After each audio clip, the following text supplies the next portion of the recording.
An identity crisis can be many things. Losing your sense of purpose, a midlife crisis, returning to civilian life, or simply feeling like you don't belong. My life has been one ongoing identity crisis after another. I've started this podcast to help deal with my own demons and negative self-talk, and to ultimately and hopefully learn that I'm not alone, and that these thoughts and feelings aren't unique to me. So if this helps you too, then one by one we can come together, heal ourselves, and move forward with our goals and dreams with a sense of belief, happiness, and purpose.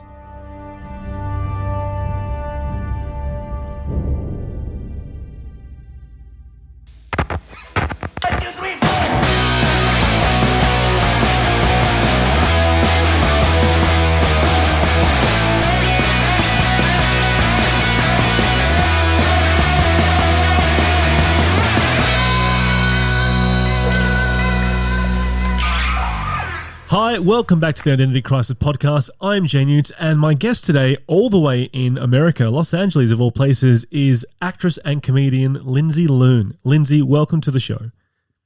Hi, I'm really glad to be here. Well, almost here, virtually here. Virtually here, yeah. I mean, these audio signals, I mean, they reach near and far, don't they? Yeah, they do. They connect. Or disconnect. Depends how good the Wi-Fi signal is. So, yes. so tell me. So, I mean, I know you. We met many years ago, and of course, I know you as an actress. But also, we've been friends on Facebook for a long time. I've been following you, and I've seen how you've been doing your stand-up. I really want to talk about your performance side and everything. So, I guess first and foremost, where does the passion for performing come from? Oh, that's a great question. I think ever since I was a little kid, I really wanted to make people laugh. I would imitate accents and the way that people talked, and I'd make up songs, and I was a little bit of a clown. I grew up around a lot of angry people, and I spent a lot of childhood pretty scared. And I think one of the flip sides of fear is laughter. And so I would make up stories to make myself feel more comfortable. I would make fun of people who scared me. And I think a lot of performance for me is about kind of surfing fear into something that's fun. You know, as insane as that sounds. No, I actually think that's such a really cool quote, surfing fear for fun. I actually think you should make a t-shirt that says that. I'd buy one. Surfing fear for fun. I love it. Yeah. I love it. So, I mean, so where did that, how did you discover that you can make people laugh? Was it just being silly? Was it just imitating things that you'd seen on TV or heard in films and so forth? Or were you just making stuff up? It was more like when something happened that was absurd or that like I didn't understand that made me want to cry. I'd often like have a moment where I wanted to imitate it to make it less frightening. So this is all a long way of saying I have a little sister who's 6 years younger than me, and she was really my first audience. So I do everything I could to get her to stop crying. She was a very colicky baby. And then she's a very cool cat. She turned into a really cool human being.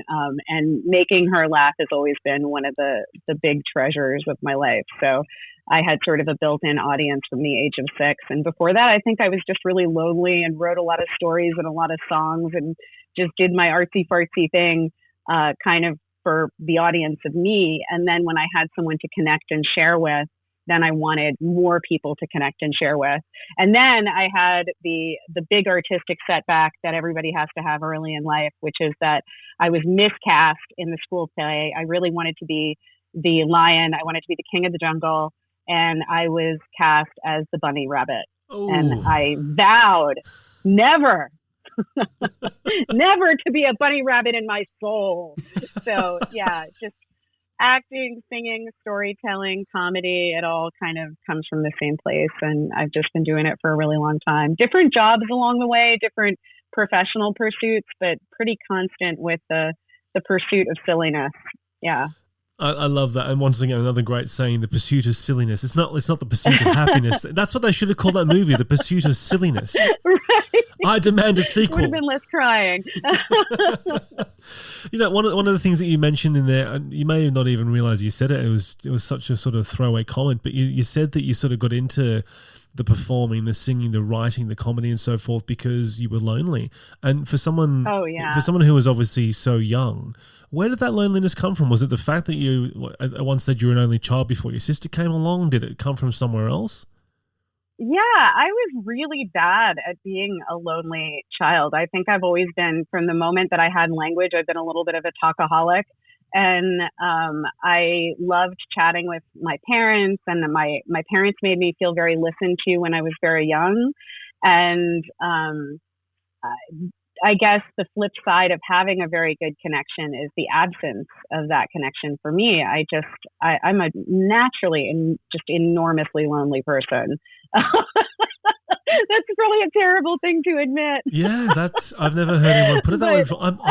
Do you need a hug, Lindsey? It sounds like you do. I always need a hug. That's what I'm saying.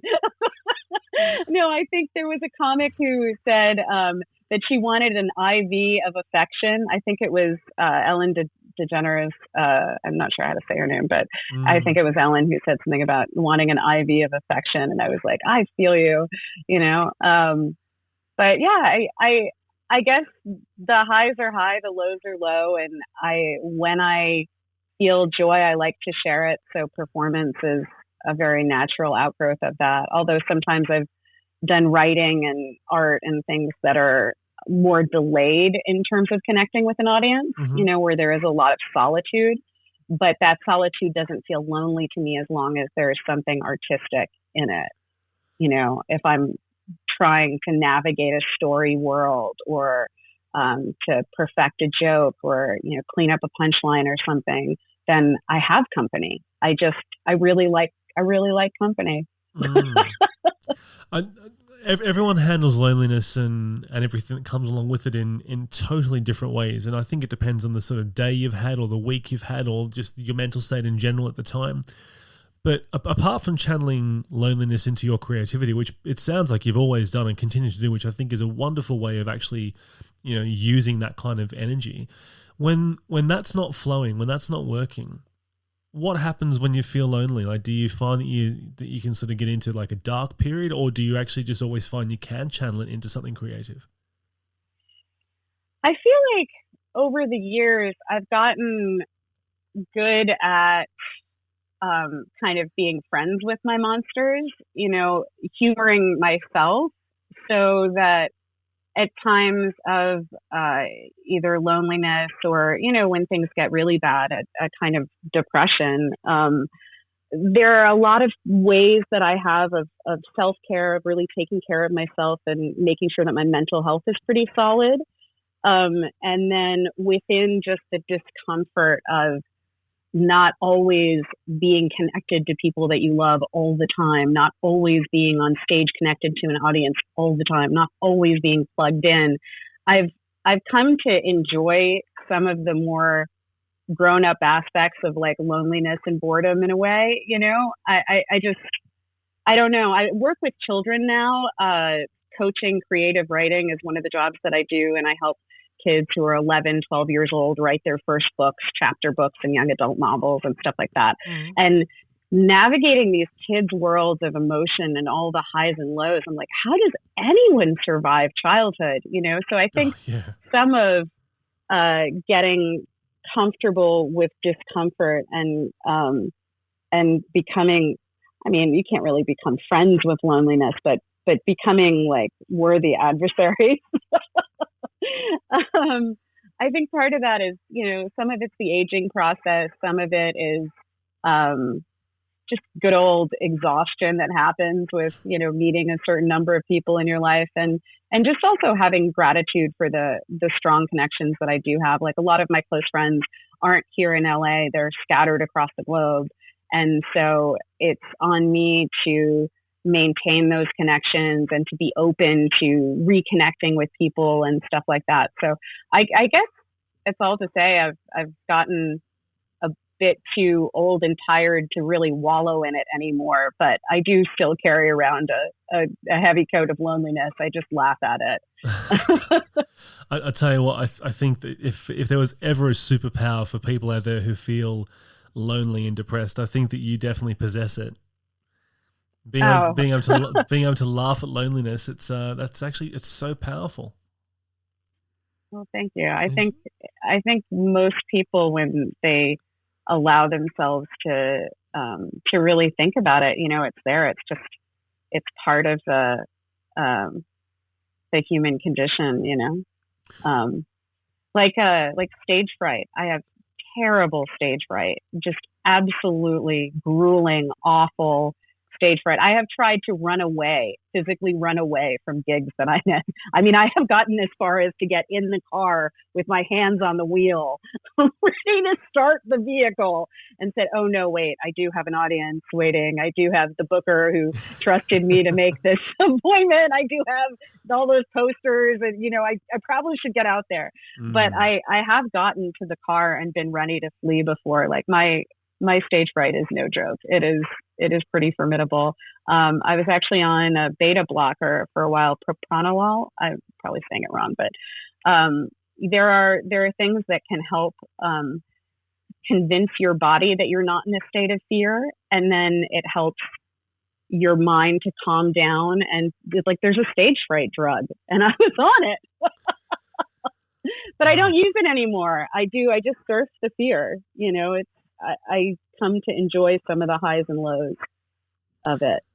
Yeah, that's amazing. I mean, stage fright can be such a weird thing, because I think anybody, whether you're a public speaker or whether you're a comedian or whatever it might be, that's sort of performance or speaking related. I mean, stage fright can come in so many different ways, and it's weird because for me, I can get scared sort of after I've finished, which sounds a little bit weird, and it's always been like that for me. I can always get up on stage and do things, but then I'll get off stage and I'll be like, I'll fall to pieces. But then there's the odd occasion where I'll be overthinking something the day beforehand or a week beforehand, and it will basically say to me, no, cancel.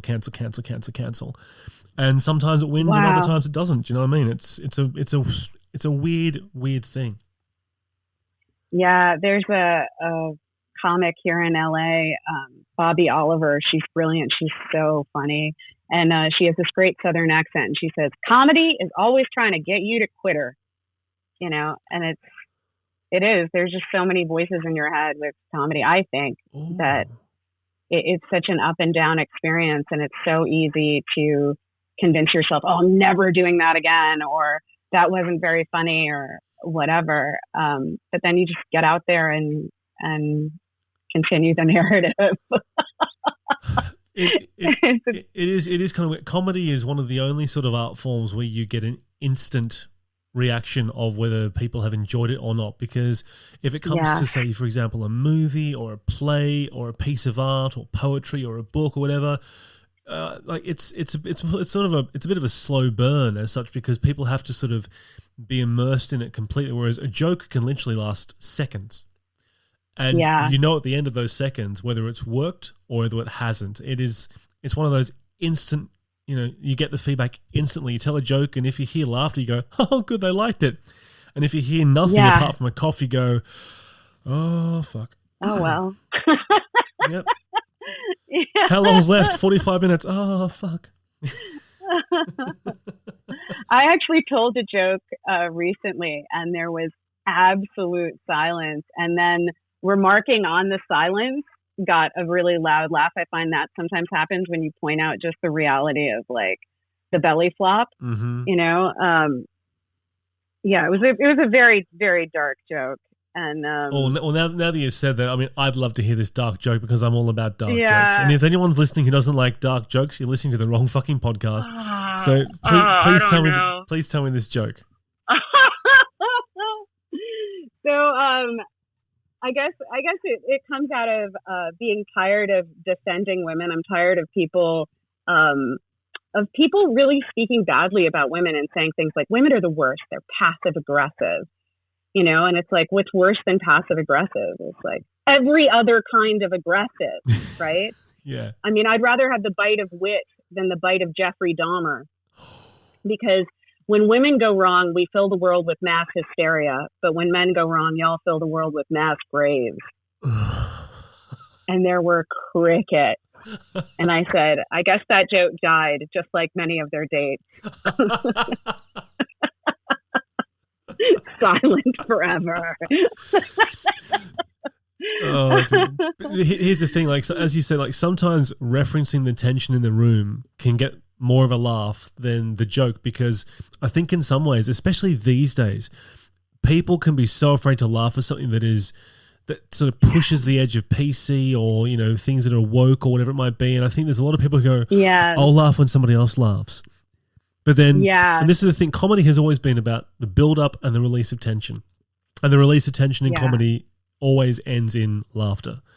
And look, that's a great point. I had the same thing a few months ago. I did my solo show, and I told a joke about. Congratulations! Thank you. It was nerve-wracking, but I loved it. Oh, I'm sure. I can't even imagine.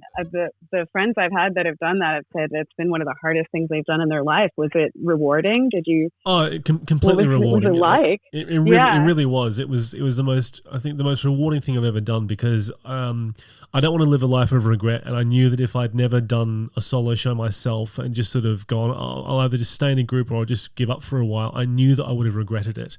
So I was so happy that I did, and the feedback was amazing. And of course, you know, I can always see where I can improve and so forth, but it's given me that whole thing of, well, now that I've done an hour by myself, I can do it again. So it was I was shit scared, but it was amazing. But one of the jokes I told was about growing up in school and having nothing in common with my friends. And I said, you know, they were all into football and rugby and tennis, and I was into the arts. To which I got crickets.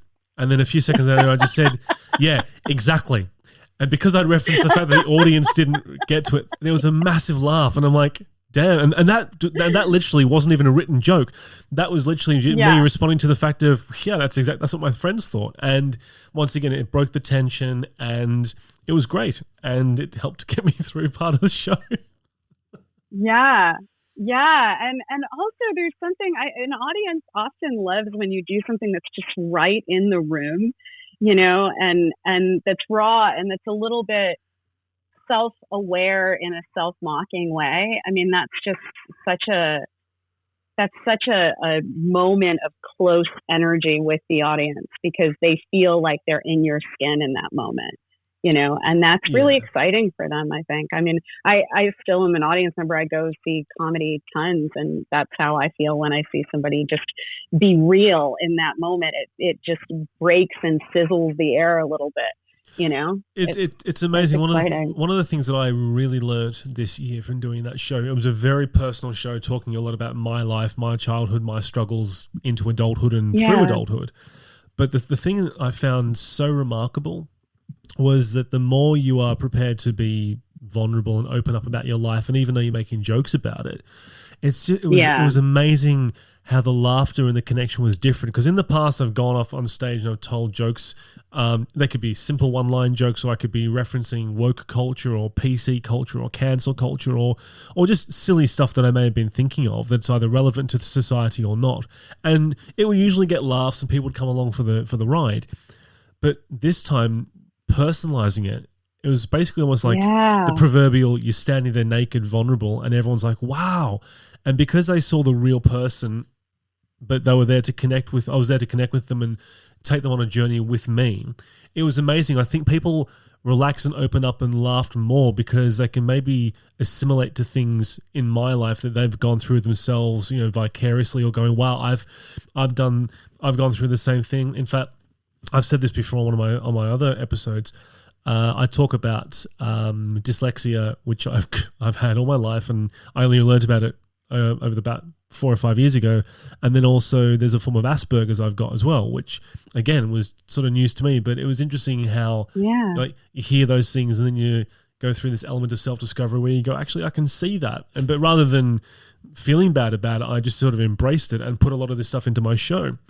And at the end of one of the nights, I was across the street at the bar, and I think half of the audience came across to the bar, and I was talking to a whole bunch of people, and one guy outside, he pulled me aside, he said, "Hey, listen, can I talk to you about that, about the Asperger's thing?" I said, "Yeah, of course, that's fine." And he said, Is that real?" I said, "Yeah, it's real." I said, it's something that I found out through a diagnosis and sort of an assessment and everything." And yeah, and it was interesting because he said to me, because I've just been told that I've probably got a form of Asperger's and I don't know how to take it. And he said, "I thought that I was kind of alone with that, and you talking about it on stage." And he said, it's made me it's made me fear it less and kind of look at it to a point where I can embrace it rather than kick myself for having it. And that's the thing I didn't realize about personalizing material about me into a show.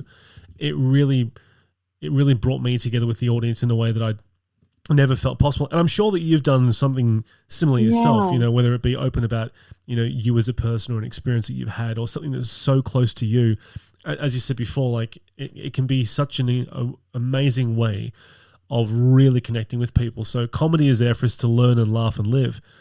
But I think these days people, it's that human connection, isn't it? Where everyone, I think these days, I said this on my podcast, I think everyone's going through a form of an identity crisis, whether that be through their relationship or their career or whatever it might be. But I think we always forget that we're not alone in that. I think that a lot of people personalize it so much that they just go, it's only me that's experiencing this, and look at everyone else as having amazing lives and they're doing all these different things and succeeding this and succeeding that and achieving their goals. No one really talks about the fact that we're all shit scared and surfing the fear, as you say. And I think that if we did, we'd probably find that more people would probably open up to us and we'd actually have a better world. Yeah, I think that's very true. I do think there's increasing candor and in comedy that, I do feel like when I go out and listen to stuff, increasingly do hear really personal stories that are still infused with laughter, that still have that punch, but that are really raw. I tell a lot of kind of character. I do a lot of character-driven humor, a lot of not like celebrity impressions, but impressions of people in my family, impressions of friends, and impressions of like international accents and personas and things. And so a lot of my stuff is a little bit goofy, and some of it comes straight out of the book of gold of childhood trauma, and I forget sometimes that some of the experiences that I'm talking about in these stories are true. Like, there was a family member who said something totally awful to me that I say on stage multiple times. We all have a laugh about it. And it doesn't hurt telling it, but I've had people come up to me and say, "Oh, I have a family member that's really tough on me about body image stuff too." And I think, "Oh, do I? Oh yeah, I guess I do. Yeah, that's right." I did originally get that joke from the trauma book. But yeah, it's a lot of times I'll kind of forget the origin of things, even though almost everything that I do is personal in a way, because I talk a lot about my family and friends. And different characters, and in connection with them. Like, for instance, my grandmother, she was from the Ukraine-Poland border, an area called Galicia. I say that she grew up between two towns, one called Constant Trauma and the other called No More Shits to Give, and her life advice to me and her way of like protecting me from the world and setting my expectations and stuff was, she would say things like, "You're going to die alone with no friends and no one will ever love you." And the first time she said it, I remember I was like 4 years old. So like, for the joke, it's my 5th birthday or whatever. And I'm like, I'm kidding. I was actually 4. I just didn't want you guys to feel bad for me. Like, it was, and there's no hurt now when I say things like that. But I mean, as a little kid hearing that, like, I didn't have the same perspective going through hearing somebody, with spittle and anger in their eyes telling you this just because you didn't finish your carrots at dinner or whatever. You're going to die alone with no friends and no one will ever love you. You are a big disappointment on the entire family. And that's what my grandmother said. That's what my grandmother Slobber Makokovich said. Yes, a shame. I love that. You've almost made me wet my chair. It's wonderful. I guess that's another part of comedy too. When you talk about experiences of powerlessness, is you get to sort of rewrite the narrative, because even if you're the one in the story that is powerless, by telling it, there's a kind of empowering. You can kind of have the audience live it with you in a way that's less scary and in a way that's kind of triumphant. It's like a reverse bullying. It's a vengeance. Yeah. I like the gesture's vengeance. I like what you just had to say there, like rewrite the narrative. Now, I mean, yeah. I'm fairly sure that I've heard of some, or I've maybe even seen this on TV. I don't know, but I'm fairly sure that there is some form of like psychological help out there, like counseling or so forth, where it's about, well, this is what happened, but rewrite it as you would have wanted it to. So it's interesting that you sort of say, rewrite the narrative. It's almost like it isn't just about coming to terms with it. In some ways, it's kind of almost giving it a different story to take away the emotional power and the emotional burden so that you can kind of accept it and move on. I love how you just said that, but have you ever sort of thought about it in that particular way where you literally do go, that is what happened, but I can give it a different life? I think you're talking about psychodrama, which is a kind of, or at least this is similar to what you're talking about, which is it's a therapeutic technique of having people revisit painful memories and difficult connections and things like that, and then redirect the narrative and explore sort of out of the box thinking and involve other people in it and stuff. And that's one of the jobs that I do. So, I mean, you can either spend thousands of money on therapy over the course of 25 years to learn all this stuff, or you can just watch Groundhog Day and go, oh, now I get it. Because essentially, Groundhog Day is... I'm not a therapist, but I do therapeutic techniques with a company in rehab and trauma recovery centers. We do improv comedy. We facilitate games and do creativity games and creative writing. And it's so much fun. Like, days I work, I'm in such a better mood. That sounds amazing. Because do you know what? I think because you're bringing sort of, as such, fun to therapy in some ways, or fun to trauma. It doesn't feel, because whenever you go off and see a counselor, you sit there and you take everything seriously, and then you spill your all your thoughts and memories and emotions and so forth, and you never ever walk away feeling better. You always walk away feeling worse because you're just on this massive, huge emotional dump. But doing it the way that you're saying you'll do it with your profession, that's amazing. It actually reminds me, and I'm sure you don't do this in this particular way, but I remember once I was in school, we went away on camp, and one of the activities, apart from canoeing and other stuff that you do when you're spending a week away, we did this drama component, and the style of drama was called Theatre of the Oppressed. Have you ever heard of that before? I've heard of the phrase, but I don't really know what it is. What is Theatre of the Oppressed? So basically, the guy who was teaching us all, he said, right, we're gonna write a few scenes, act them all out, and then what we're gonna do is, after we've watched them all, we're gonna pick these scenes again, act them out, but then anybody in the audience can say stop, and they can take the place of somebody in the scene. And what they'll do is we'll restart the scene again, and we'll see if we can come to a different resolution, a different outcome. Oh, wow. Yeah, exactly. And it's this interesting. And this is just clicking in my mind because of what you said about sort of rewriting the narrative and what I'm doing, like the improv and so forth, with what you do with with your profession. It just reminds me of that so much, because I guess it wasn't a whole thing of, hey, we're doing a play. It really was, well, in this particular scene, two people had an argument and they broke up. But hey, let's stop and let's rewrite this, and we'll have a different resolution. And what I remember, the key element was the guy who was taking all this. He said, in this particular, and let's take the breakup scenario, right? In the scene you've seen, yes, these two people had a fight and they broke up. Don't think that when you want to get involved that has to be the outcome, because you can change the outcome. And God, I mean, I think this whole thing for me was like when I was like 14, 15. So, I mean, this is a long time ago, but it's in that line with, as you say, rewriting the narrative and bringing fun to therapy. And this whole thing that you're saying about, improv comedy and other bits and pieces, that is something I feel is so lacking in the professional world because everyone takes things so seriously.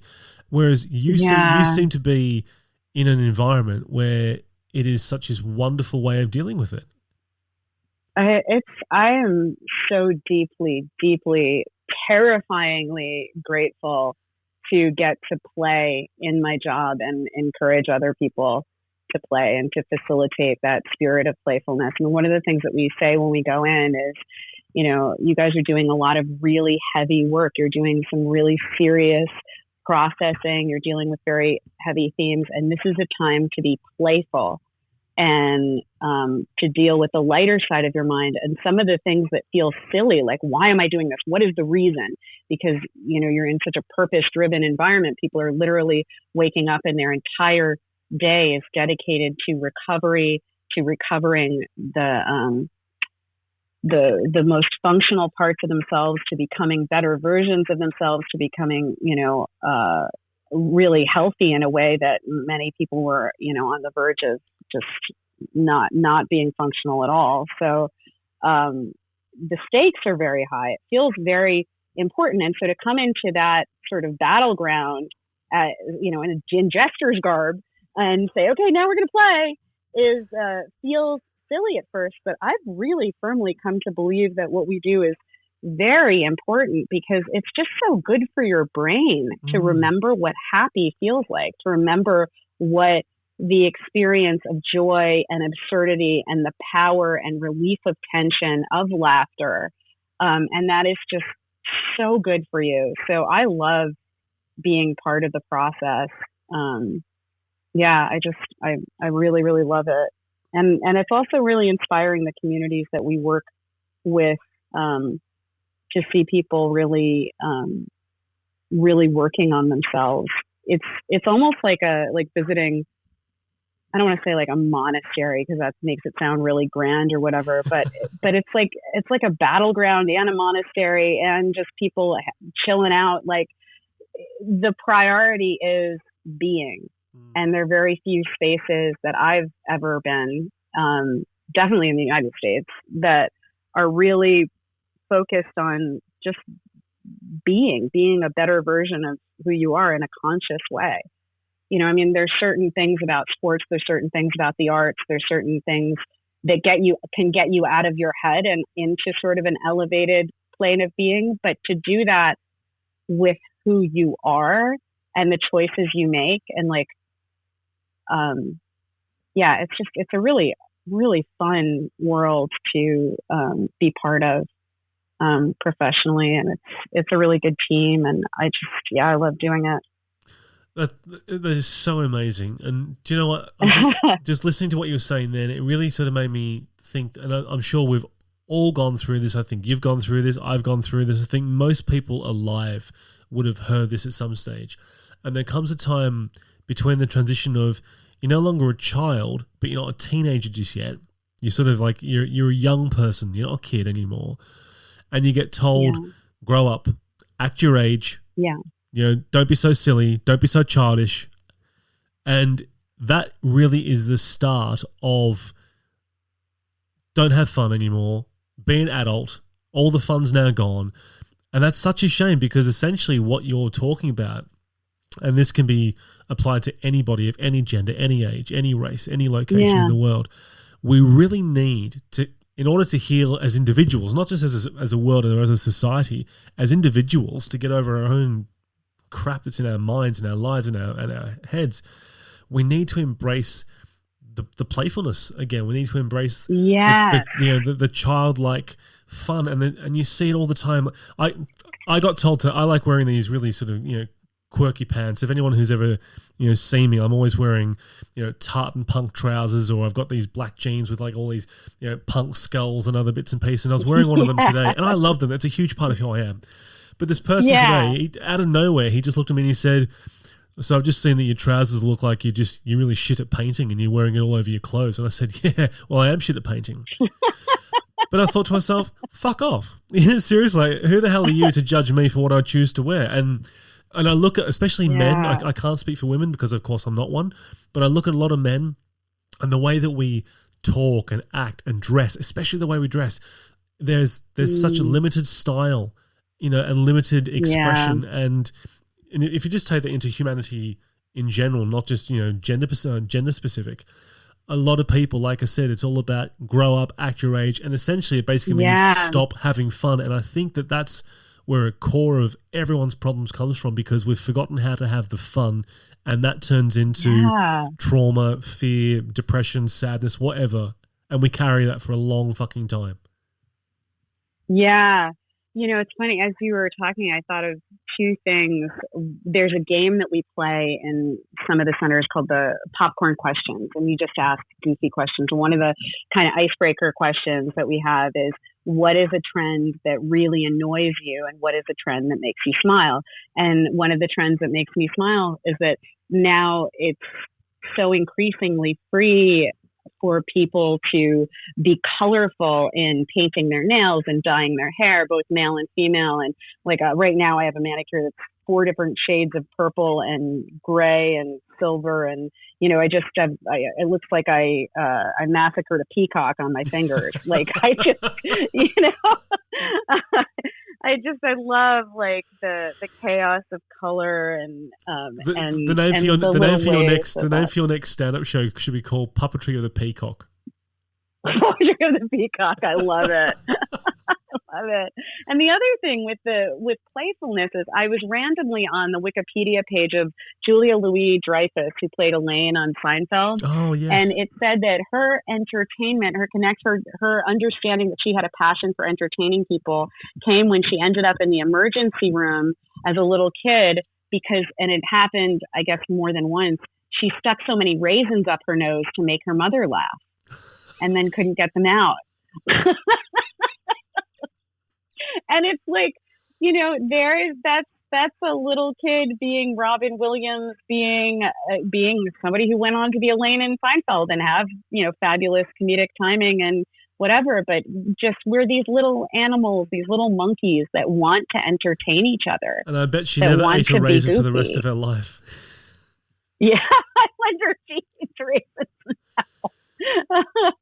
So to tell me, let's talk more about this amazing job that you've got. So, first of all, what's the age demographic of people that you work with?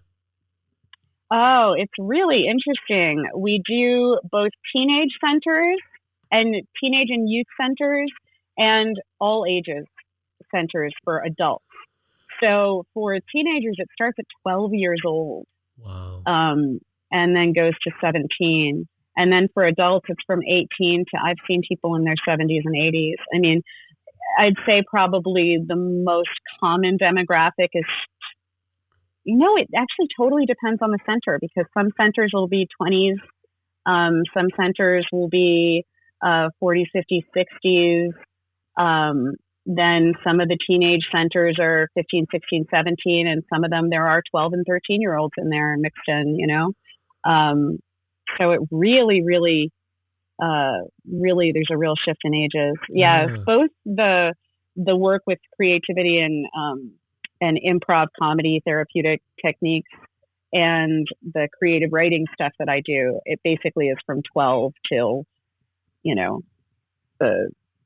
the undead. I mean, if a zombie came and wanted to do some creative writing, I'd be up for it, but I don't work much with kids under the age of 12. Mm-hmm.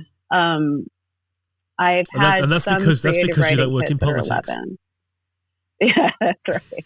There's a certain maturity level I demand. No, I think I'd probably just be intimidated by their creativity. I love playing with kids. I have a little nephew who's 4. He and I mix music together.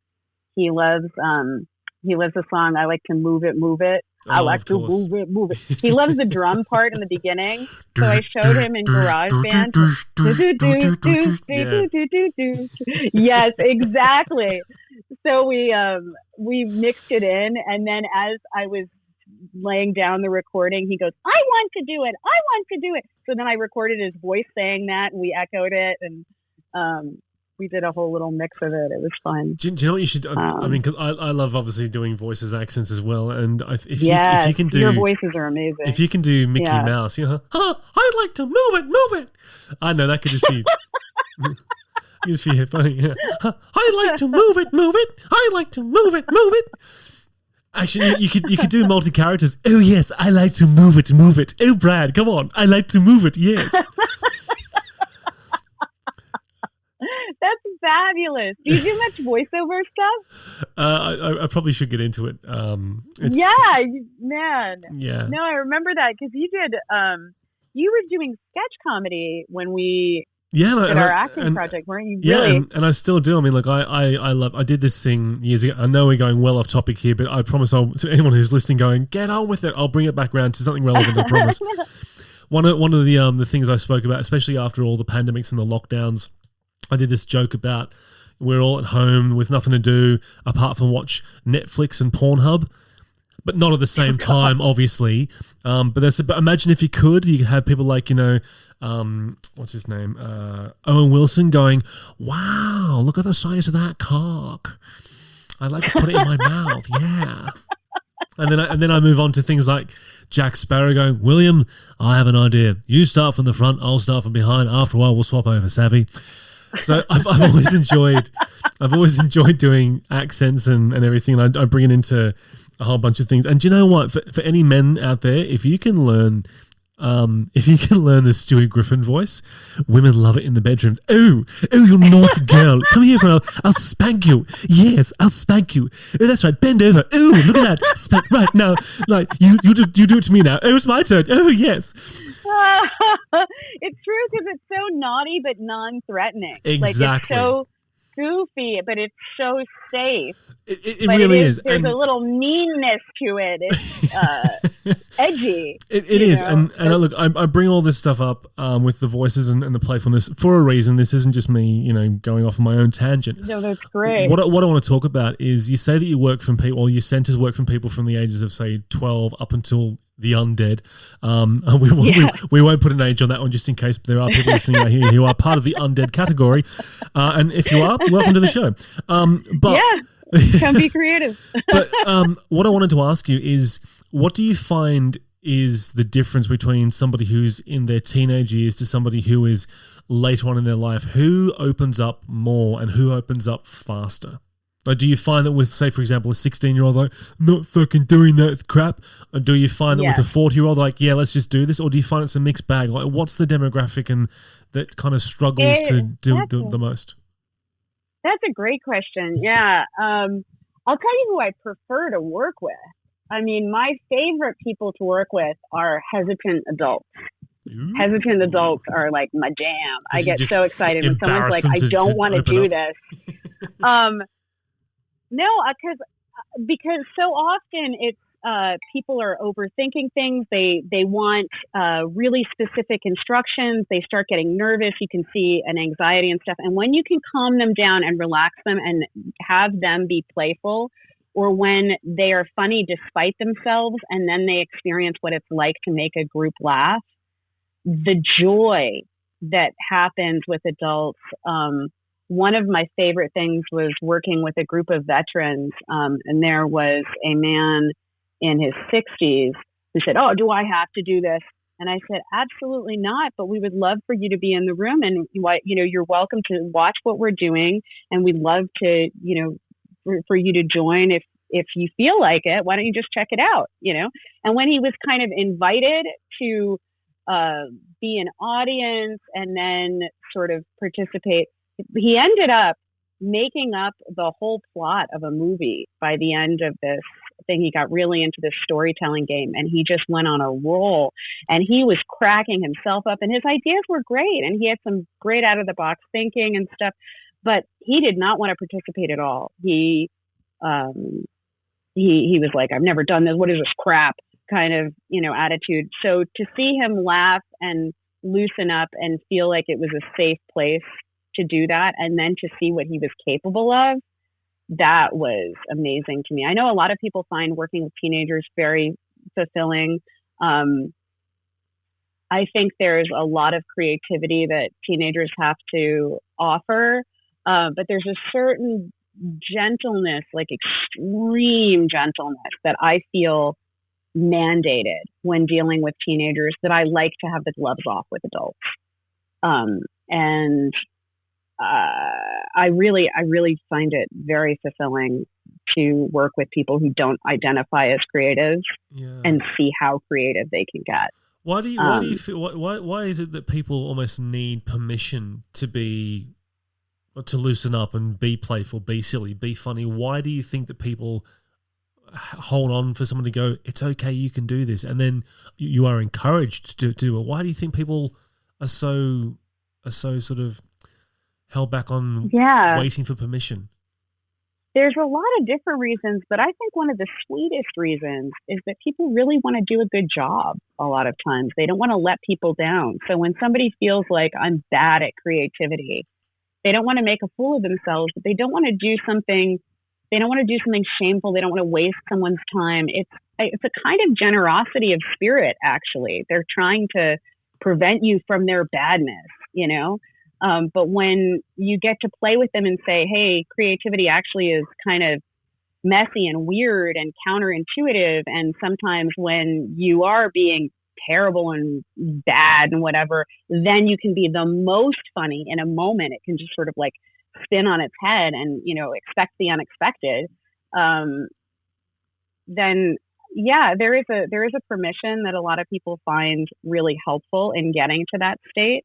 But I don't know. There's probably lots of psychological language and stuff to use to talk about these like aha moments that people have, or whatever, in terms of understanding their own story. But in terms of understanding creativity and what it is to make someone laugh, and what it is to make someone think, and what it is to make someone feel connected in that moment, feel like when you're saying something or performing something that they are less alone, and they are even, buzzing in a way with connection and understanding and going, oh yeah, I get it.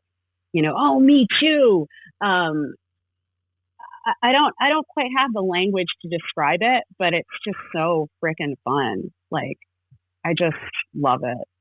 I just love it in any context. I really want to work in corporate environments too, because I think it's almost unfair that people who are already doing the hard work of recovery and are having a lot of these playful games, and people who could also, who seem like maybe they're really on top of it in their professional lives or whatever, but could really use the play. I mean, I just wish that there was a way to facilitate games for everyone. I've tried to sometimes after work to with my friends who are outside of the creative industries, I'll play some of these games.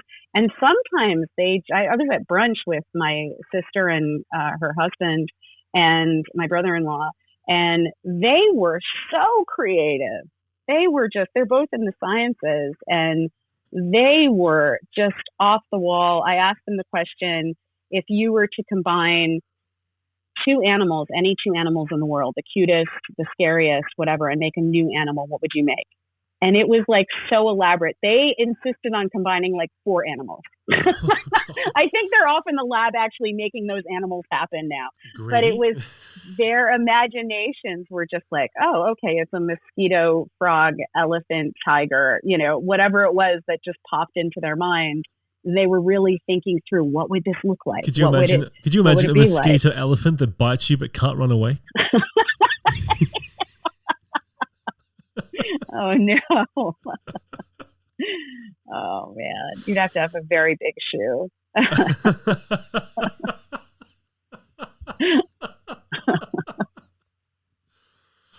Oh, do you know what? Yeah. Just listening to a lot of things you just said there. There was a saying that I heard so many years ago that I was so lucky to adopt into my life. I even wrote a book about it with the title, which is exactly the same quote I'm about to tell you. Oh, And this quote is, "The secret to life is being embarrassed and loving it." I love it. And essentially, from everything that you're talking about so far, with anybody from like teenagers, 20s, 30s, 40s, older, it really comes down to if you can be vulnerable and be willing to be, like ride through the fear, ride through the embarrassment and so forth, you tend to find that happiness, joy, creativity, fun, laughter is on the other side of that negative thought process. And it's amazing when you become comfortable being uncomfortable. It's an amazing feeling. And I think this is something that you and me and a lot of other performers and comedians can really understand and assimilate to, because we've spoken about stage fright before. But it's amazing how you ride through that period of being uncomfortable to then stand on stage, tell your jokes, connect with the audience, but then like you feel this connection build between you and the audience when they're not just laughing at what you're saying. You can see that they're getting what you're saying. They're actually connected. They're invested because they've lived that experience, or it's something that they can assimilate to in some particular way. And it's just amazing how comfortable you become after riding through periods of not being comfortable. Yeah. It's like a shared discomfort that becomes a comfort. It's a transformative experience when the humor roller coaster goes well. It's a really, really fun shared ride, Yeah. Yeah, it sure is. It sure is. I mean, why do you think, what do you think is the most underlying reason why people choose not to be playful and have fun? Is it because they're just too worried about life and the mortgage and the job and the wife or the husband and the kids and society? Is it all of that, or are they genuinely just fearful about maybe exploring something that might scare them? I think there's so many different reasons. I think there's also just a little bit of scorn too that people have. I mean, I think a lot of people sort of will either say, "Oh, that's really hard. Only a few people can do that," or they'll say, "Everybody can do that. You're just a child. You're just a professional child. Why should I listen to you? I was a child too." And there's a kind of, I think one of the uglier reasons that people have for closing down around creativity is scorn, and that comes from maybe a fear that they'll like it too much and that it will take time out of things that they need to push themselves harder to be good at, survival, maybe a survival fear, like, oh, if I start doing the arts, then, how am I going to pay the rent? How am I going to do this? And I think one of the problems in the States, at least, is that there's this instant when you really love something in the arts here, there's this idea that it should be paying your rent, and it should be to be doing something at a professional level means to get paid at a professional level. And in Los Angeles, I know a lot of people who have been doing comedy really seriously at a very high level for years, and it's not paying their rent, but it's what they love, and they're pursuing it in an absolutely professional way. And then sometimes, things pop, and then, wow, it does become their livelihood and whatever. But what really disappoints me is when I see somebody who's been working hard for years and then it's like, I'm never going to make money at this, and quits. And I don't understand that. That breaks my heart. And I found much less of that when I lived in Australia, with the film community in Australia versus the film community in LA are very different. And in Australia, I met a lot of people who their job was working in sales or working in something, and that was their job, and they were fine with that being their job. But all weekend, they were making films. They were making feature films. They were making short films. They were making sketches. They were just prolific. I remember before leaving Australia, kind of waking up and pounding my pillow one morning and just thinking that my life was meaningless and nothing because I was only working on like 5 short films in 2 months. And I didn't work on 5 short films last year in Los Angeles. Wow. You know, there's a level of just making things and enjoying them without expecting that it's going to be, you know, that it's going to pay certain dollar signs. Like in the US, definitely. this freak celebrity stuff that we have going on. And I mean, I know it's every country has their celebrities, of course. But this idea of like the huge difference in payment between, just, you know, people who are the very, very few people who are kind of selected to perform for a certain paycheck. And then the other people who are working very hard. I mean, at least thank God for like the guilds and SAG and all of the protections in place trying to protect our performers. But then that there's other complications there because a lot of people, like I've been SAG eligible for over 10 years and I'm not a SAG member. I marched for during the strikes. I marched for SAG. I absolutely support them, but I couldn't personally afford to pay the dues and think I was going to make that money back and say no to union work. So it's the financial element of it. It can be very humiliating to pursue this as a financial path. And so it makes me really sad when I see people give up because they can't make it a financial path. Yeah. Yeah, I don't know. That was very dark. No, I'm actually glad that you brought it up because I mean, look, I've seen people go through that. I've sort of gone through patches of that myself. Like I said before, like I did my solo show because it was I was sort of at a make or break period in my mind where I was about to walk away from everything because of the way I was thinking and feeling, and you know, so. And it's nice to sort of have somebody give that reassurance of don't give up, because one of the things I was thinking of when you were just talking just then was when I got into acting, performing and so forth, you do all these workshops and you meet with, you know, casting directors or other actors or a producer or a director, whoever it may be at the showcase. And the one piece of advice that any of them ever gave, always individually because you never got them together, the consistent piece of advice was, if you want to be an actor, go out there and just do as many short films as you can. If you want to be a camera operator or an editor or a director or a writer, go out there and create, be in something, be a part of a film, make a film. And it was just all about get out there and do it because you love doing it and you build up your experience. You earn your stripes as such, right? Whereas these days... That was not in the United States. Well, no, but the thing is these days, what I'm finding in the past 5 years... is you look at all the different communities out there on social media. Like, let's take Facebook, for example, all the actor pages, the filmmaker pages. If someone puts up a post saying, hey, I'm putting together a short film looking for some cast, the amount of people slagging off, oh, okay, so you're not paying and this is bullshit, you're obviously not serious. And people are now expecting payment for literally like a 5-minute short film that would take 3 days to film.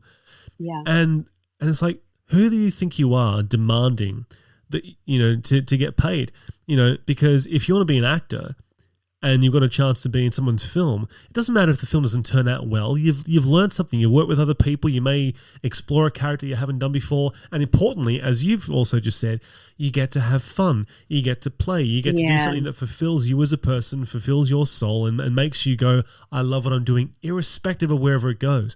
And these days, everyone, from what I've seen on social media, is so caught up in, well, if there's no money involved, I'm not doing it. If there's no unions involved, I'm not doing it. And if there is money involved, excuse me, no, that is 10 times lower than my day rate. It's like, who the fuck do we think we've become? Like, the people are focusing on money rather than fun because they feel that the fun is a byproduct of money. It's the war between creative and industries, and the industry. I mean, people, you do need to pay rent. You can't work for free constantly, because working for free often means paying the money in gas, paying the money in parking, or you park in the wrong spot, you get a ticket, and then you have to pay that. You're not taking other opportunities. Like, it is important for people to get paid, but that can't be the full meaning behind it. And it should always be an honor to be part of a creative project at,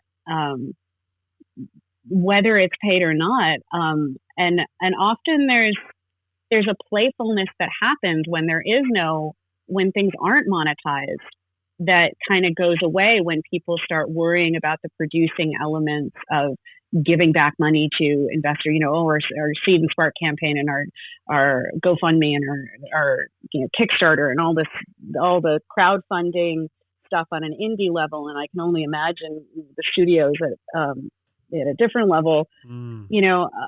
All of that, it gets all snarled up together, and the pure play of it, I think, is what we should all be really holding sacred at whatever is happening financially. At the same time, people, if you can afford to pay people, if you have money and you're only paying a few people and you're just not the rest, I've seen kind of the breakdowns of how people spend money on sets. It's really disheartening in terms of, who gets paid and who doesn't, and how much discrepancy there is. And it's just, all of it is like, it can just be this nauseating whirlwind of a combination of desperation and like survival necessity. Like, you need to be paid, and a kind of greed and ego, and like you want to be paid because somehow that makes it more meaningful. Well, we've all seen really big budget films where people got paid very well that were absolute crap, And that seems to be almost every movie these days, by the way. Like, right? I grew up loving Hollywood with things like Back to the Future and those amazing iconic movies that were groundbreaking from a story point of view, but also creative point of view. And these days, you look at movies and you go, "What the fuck were they thinking?" And then you realize, oh, it was just a paycheck. Yeah, and that's just such a shame. And I think the advice that you were saying that you got early on, from at least in film industry stuff, to just do more practice, hone your craft, and people get upset about the word craft, but whatever you want to say it, you practice, your energy and play and do it more, and then we've been told to be selective and to, value yourself in certain ways monetarily. And it all, like, there's just such a clamor of different voices. There's that saying, what is it? You get time, money, and skill, pick two, and you can make a movie. I think. Maybe I'm butchering it. I don't know. But it's just, the idea of the joy of making things and the time to play sometimes is at odds with this desperate need to monetize, or to try to make something seem legitimate by monetizing it.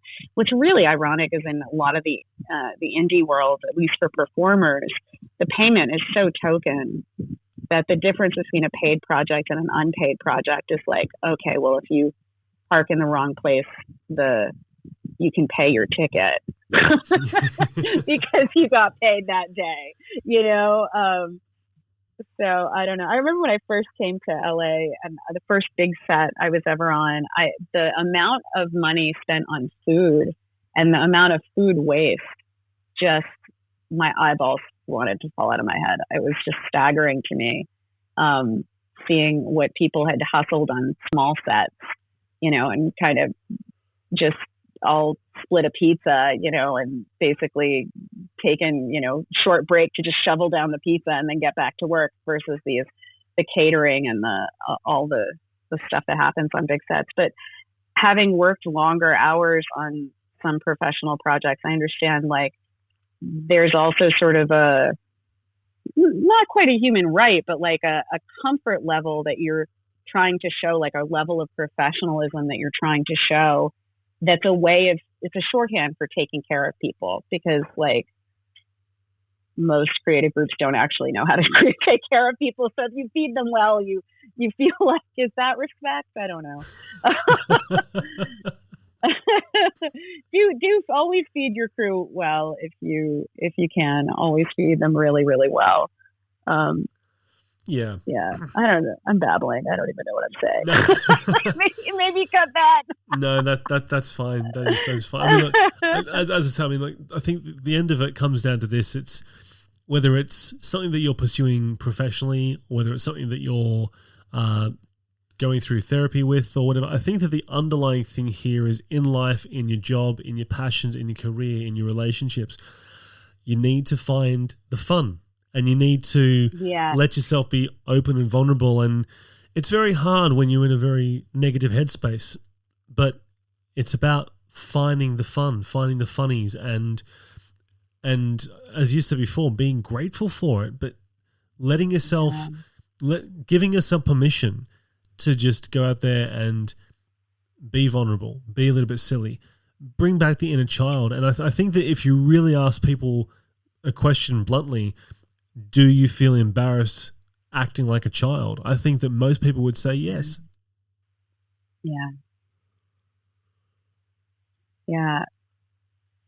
It just popped into my head. I was having a conflict with a family member. We're both very verbal, and there's a lot of love, but there's some misunderstanding, and we just were butting heads, like, just rams smacking skulls, right?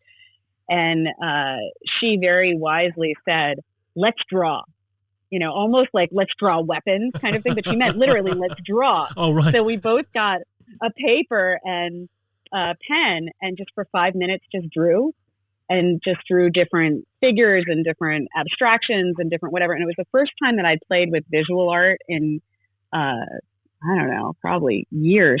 And I had so much fun with it. And it was so mood transforming.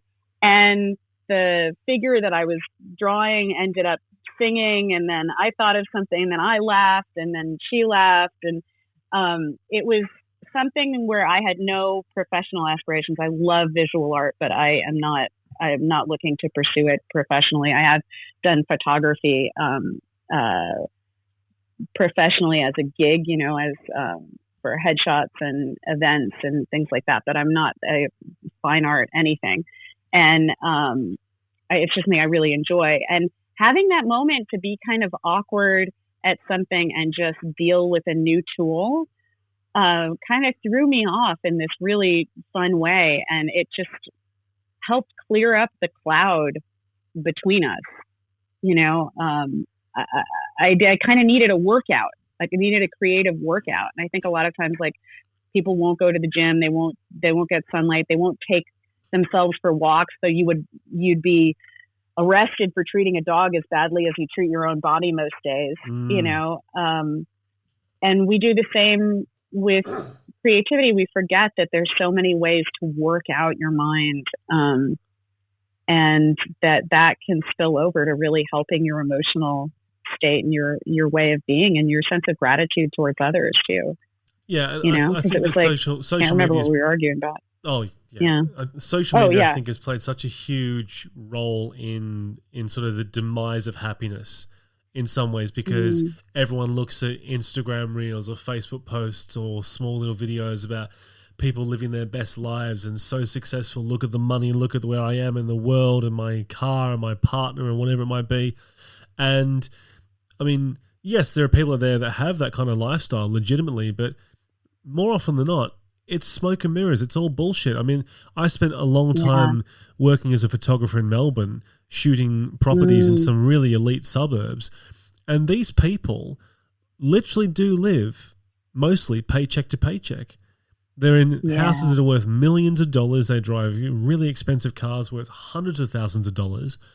But if the money stopped, that lifestyle isn't sustainable after several weeks.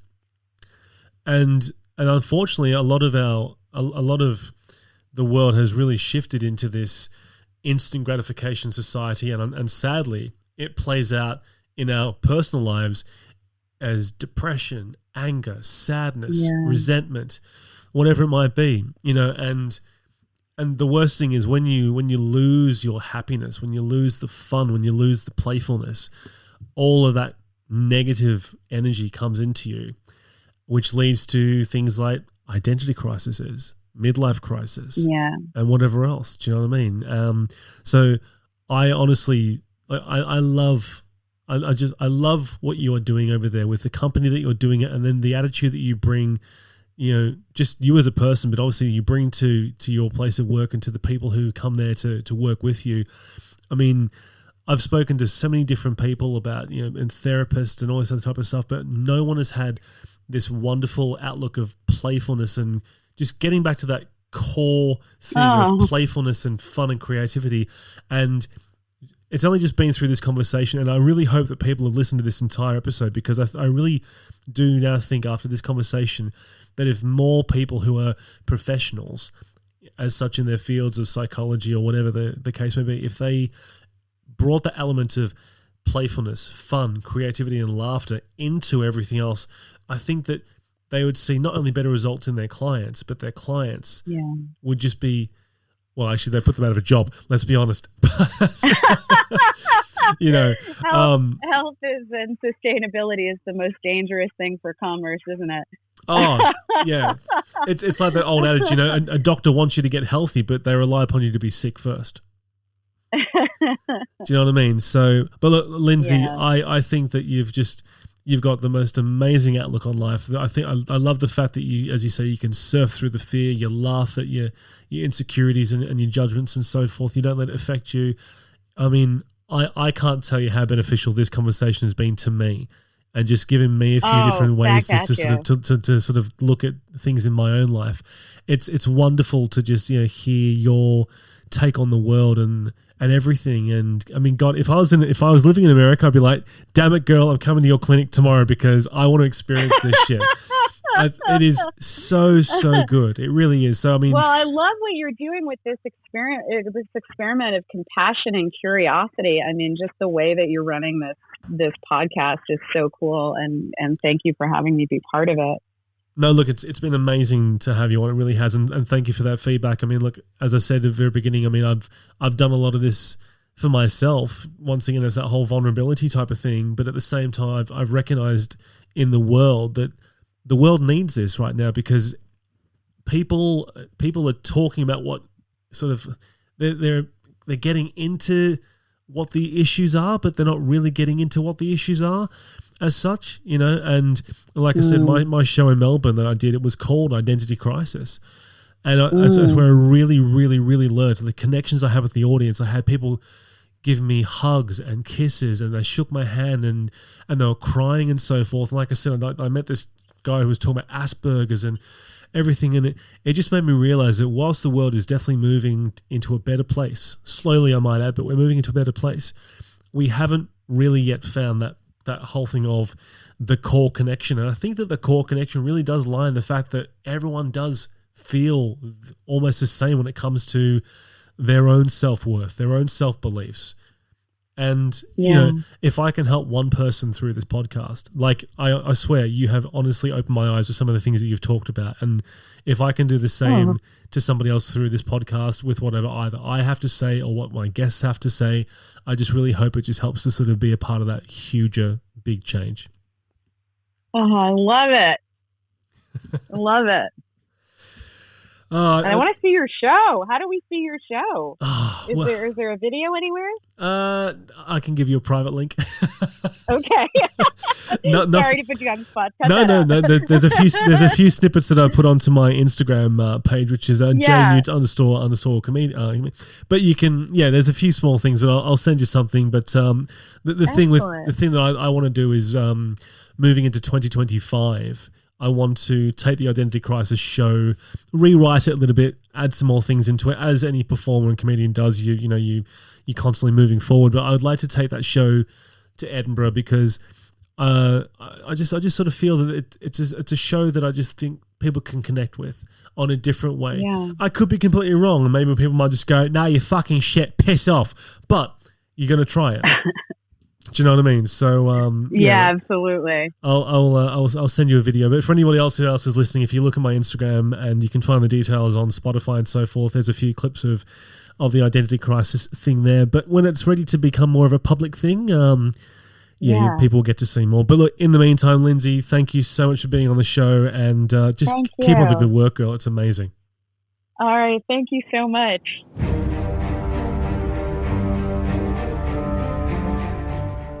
Thank you for listening to this episode. And remember, it's only an identity crisis if you choose to make it one.